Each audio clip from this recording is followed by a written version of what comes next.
Red టీవీలో మీ వ్యాపార ప్రకటనల కోసం ఈ నంబర్ని సంప్రదించండి. నమస్తే. ప్రస్తుతం మనతో పాటు సీనియర్ జర్నలిస్ట్ జగదేవ్ గారు ఉన్నారు. ఆయనతో మాట్లాడదాం. నమస్తే సార్. సార్, పవిత్రనాథ్ నటుడు, అలాగే సీరియల్లో చక్రవాకం సీరియల్, అలాగే మొగలి రేకులు సీరియల్లో చాలా ఫేమస్ ఆ అన్నదమ్ముల్లో ఒకరు. ఈయన చనిపోయారు నిన్న. ఈయన గురించి మీరేం చెప్తారు? ఏం చెప్పాలో తెలియట్లేదు, కానీ ఈ మధ్యకాలంలో అంటే ఒక 2-3 ఏళ్ళుగా చూస్తే ఇండస్ట్రీకి సంబంధించి అంటే పెద్ద వెడితెర కానీ బుల్లితెరకు సంబంధించి కానీ చాలామంది నటులు సడన్గా అకస్మాత్తుగా స్వర్గస్థులు అవుతున్నారు. అది కూడా కరోనా తర్వాత ఇది ఎట్లా అయిపోయిందంటే ప్రతి ఒక్కరు కూడా వేదాంత ధోరణిలో కూడా మాట్లాడుతారు. మీరు అబ్జర్వ్ చేస్తే ఏమోరా భయ్ రేపు ఎలా ఉంటుందో తెలియదు, ఈరోజు మనం ఎంజాయ్ చేసేయాలన్నట్టు మాట్లాడుతున్నారు. అది ఇట్లా ఇండస్ట్రీకి సంబంధించిన వాళ్ళంటే కొద్దిగా నేము ఫేమ్ ఉంటుంది, వాళ్ళు ఫేసులు అందరికీ తెలుసు కాబట్టి కథలుగా చెప్పుకుంటుంటారు. దానికి కారణాలు కూడా అసలు కారణాలు ఒకటి ఉంటాయి, మనకు అవి తెలియదు, రకరకాల కారణాలుగా చెప్పుకుంటుంటారు. సో అట్లాంటప్పుడు ఏమవుతుందంటే ఇండస్ట్రీలో ఉన్నసరికి అందరి దృష్టి వాళ్ళ మీద ఉంటుంది. కొద్దిగా ఇంట్రెస్ట్గా చాలామంది చెవులు విచ్చి మరీ వింటారు, అబ్బాయి ఏంటని. బట్ ఆయన మొగలి రేకులు చక్రవాకులు లాంటి సీరియల్లో చేశారు. అప్పట్లో ఈ సీరియల్స్ ఎంత ప్రపంచం అంటే ఇంకా అందులో ఆర్టిస్టులు యాక్టర్స్ కూడా మన ఇంట్లో సభ్యుల్లా ఫీల్ అయిపోయేవారు. ఆఫీసుల్లోనూ స్కూల్స్ కాలేజీల్లోనూ దాని గురించి డిస్కషన్ అనమాట. నిన్న వీడు వచ్చాడు కదా, వాడు వచ్చాడు కదా, అయిపోయింది కదా, ఇట్లా ఆ పాత్రల పేర్లతో మాట్లాడుకునేవారు అనమాట. సో ఈ క్రెడిట్ అంతా ఎవరికి వెళ్తుందంటే మంజులా నాయుడు గారు, డైరెక్టర్. ఆవిడ అసలు ఒక్కొక్క సీరియల్ ఒక సంవత్సరాల పాటు నడిపిస్తారు, ఎక్కడా బోరు కొట్టకుండా.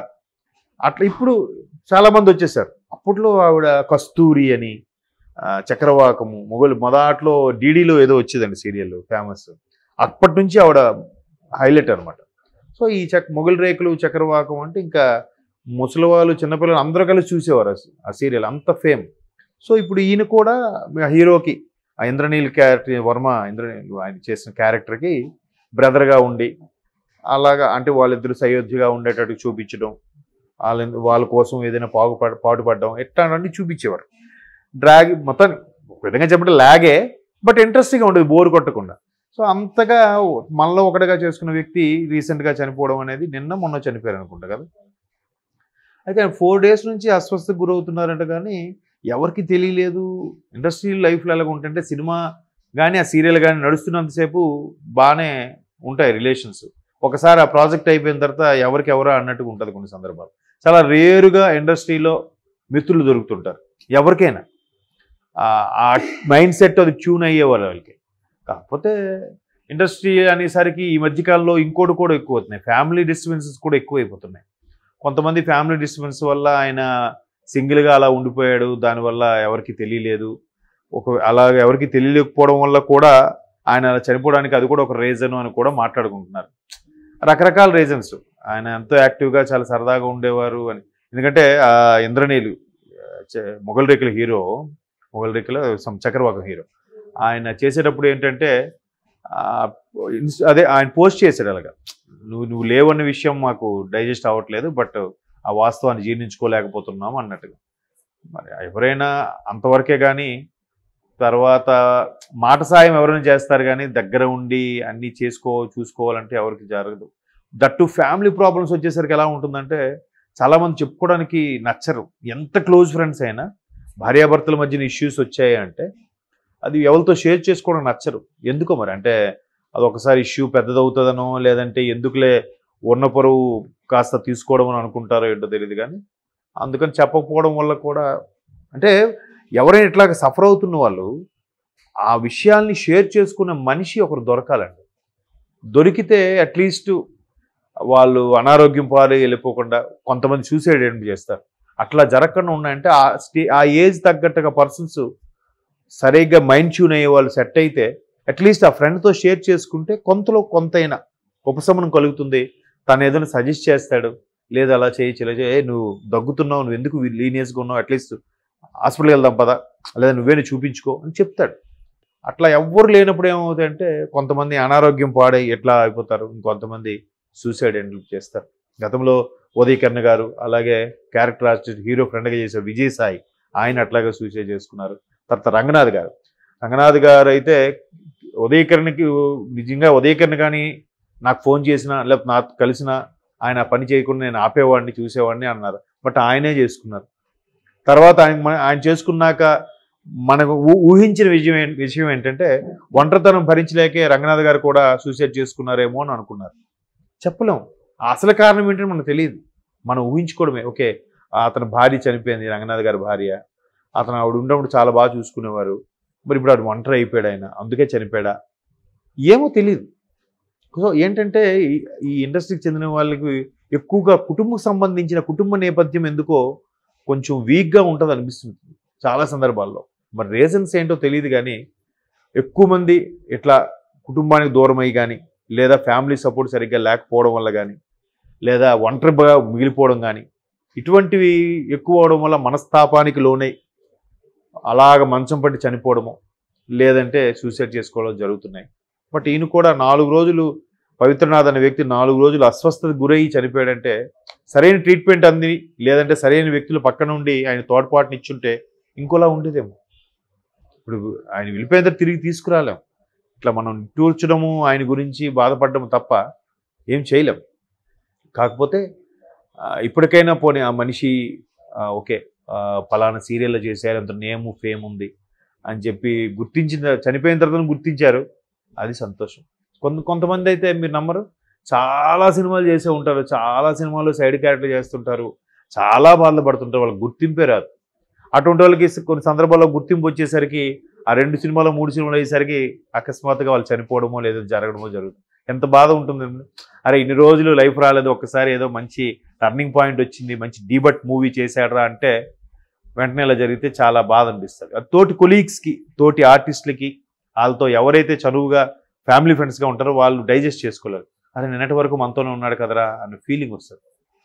బట్ ఏమైతే నేను పవిత్రనాథ్ ఫ్యామిలీ ఇష్యూస్ వల్ల అని కూడా అంటున్నారు, మరి తెలీదు. అంటే మ్యారేజ్ అయిందని తెలుసు కానీ భార్య పిల్లలు ఆ విషయాలు ఏం తెలియదు. అంటే ఈ సీరియల్ అయిపోయి కూడా చాలా ఏళ్ళు అయింది కదండి, ఆల్మోస్ట్ ఒక 7-8 years అయిపోద్ది ఈజీగా అప్పుడు.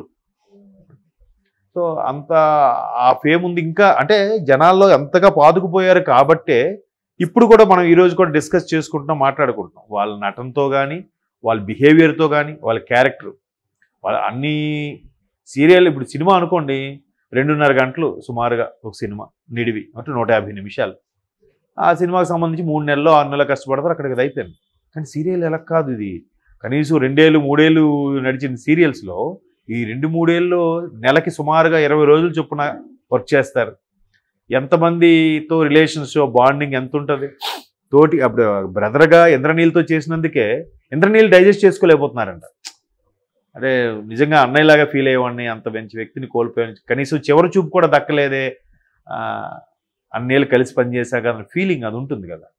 సో అట్లాగా వాళ్ళు అసలు మనమే డైజెస్ట్ చేసుకోలేము. అరే నిన్నటి వరకు చూసాం కదా సీరియల్లో, అరే ఆ సీరియల్లో బాగా చేశారు కదా అనుకుని మనమే డైజెస్ట్ చేసుకున్నప్పుడు వాళ్ళు అన్నేళ్ళుగా కలిసి పనిచేసిన వాళ్ళు ఒక్కసారిగా వాళ్ళతో కలిసి పనిచేసిన వ్యక్తి ఇక లేరు అనేది ఒకసారి ఎలా ఉంటుంది.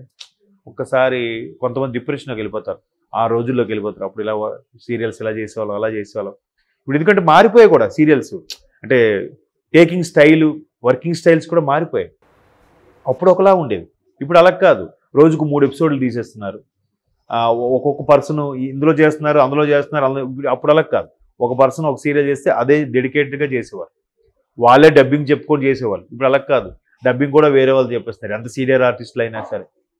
అట్లా కాదు, ఒకప్పుడు ఎలా అంటే కంపల్సరీగా చేస్తే మన వాయిస్తోనే చెప్తే మనల్ని మనం స్క్రీన్ మీద చూసుకుంటే అనే ఫీల్డ్ చేసేవారు. ఇప్పుడు కొంచెం అంటే ఇప్పుడు స్టైల్ కూడా అలా ఉంది. పర్సన్స్ బిజీ అయిపోయారు, ఎవరి టైం ఎప్పుడు ఉంటుందో తెలియదు. ఆ టైం బాగున్నప్పుడే సంపాదించుకోవాలి, టైం బాగున్నప్పుడే ఎక్కువ సీరియల్స్లో ఎక్కువ సినిమాలు యాక్ట్ చేయగలగాలి. చేయాలంటే ఖచ్చితంగా పొద్దున్న ఒక కాల్ షీట్ ఇవ్వాలి, మధ్యాహ్నం ఒక కాల్ షీట్ ఇవ్వాలి, రాత్రికి ఒక కాల్ షీట్ ఇవ్వాలి, తప్పదు.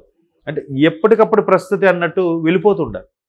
సో అలా సీరియల్స్ మాత్రం ఎందుకో జనాలు ఇంకొంతమంది ఇప్పుడు శుభలేఖ సుధాకర్ లాంటి వ్యక్తులు చాలా సందర్భాలు చెప్పారు, నాకు ఇబ్బందులుగా ఉన్నప్పుడు ఈ సీరియల్, ఈ కళామతలే నాకు ఫుడ్ పెట్టింది, ఎస్పెషల్లీ రాధిక గారు. నా టైం అయిపోయింది అనుకుంటే సీరియల్ నాకు వల్ల లైఫ్ మళ్ళీ వచ్చింది. సినిమా అంటే ఎప్పుడో సంవత్సరానికి 1-2 రిలీజ్ అవుతాయి, అది బాగా బిజీ ఆర్టిస్ట్ అయితే ఒక 3-4 సినిమాలు చేయొచ్చు. బట్ సీరియల్ ఏంటంటే రోజు రావడం వల్ల, రోజు మన ఇంట్లో మనిషిలాగా నేను కూడా మొన్న ఇప్పుడు నేను చూడను, సడన్గా పెట్టేసరికి ఒక సీరియల్ వస్తుంది, వెళ్ళేసరికి మా అమ్మగారు ఎవరో చూస్తున్నారు. సరే అయిపోయింది. అక్కడికి 1 వీక్ తర్వాత ఒక యాడ్ చూసి ఆ యాడ్లో సీరియల్లో కనిపించినప్పుడు అరే ఈ అమ్మాయిని ఎక్కడ చూసారా, నాకు వెంటనే సీరియల్ స్ట్రైక్ అవ్వాలి. అంటే వెంటనే మా అమ్మగారు అదేరా సీరియల్ చేస్తుంది కదా అమ్మాయి బాగా చేస్తుందని చెప్పేస్తుంది మా అమ్మ. అంటే ఓన్ చేసుకుంటారు అలాగా. సీరియల్ అనేసరికి మన ఇంట్లో పర్సన్ మా పక్కింట్లో మా అపార్ట్మెంట్లో ఉన్నారన్నట్టుగా మాట్లాడుకుంటుంటారు. వాళ్ళ లైఫ్ స్టోరీని సీరియల్ది కల్పితాం, ఆ కల్పితుంది లేదో దానికి ఇలా జరిగాడు, అలా ఆయన ఇలా చేసాడు మాట్లాడేసుకుంటుండే సీరియస్గా. ఏంటమ్మా అంటాను నేను ఒక్కోసారి, నవ్విసి ఊరుకుంటారు. సో అట్లా అంత ఓన్ చేసుకున్న పర్సన్స్ ఒకసారి లేరంటే, అందులో మంచి యాక్ట్రెస్ పోతే ఇంకా బాధపడతారు. అభిమానం చూడండి ఎలా ఉంటుంది.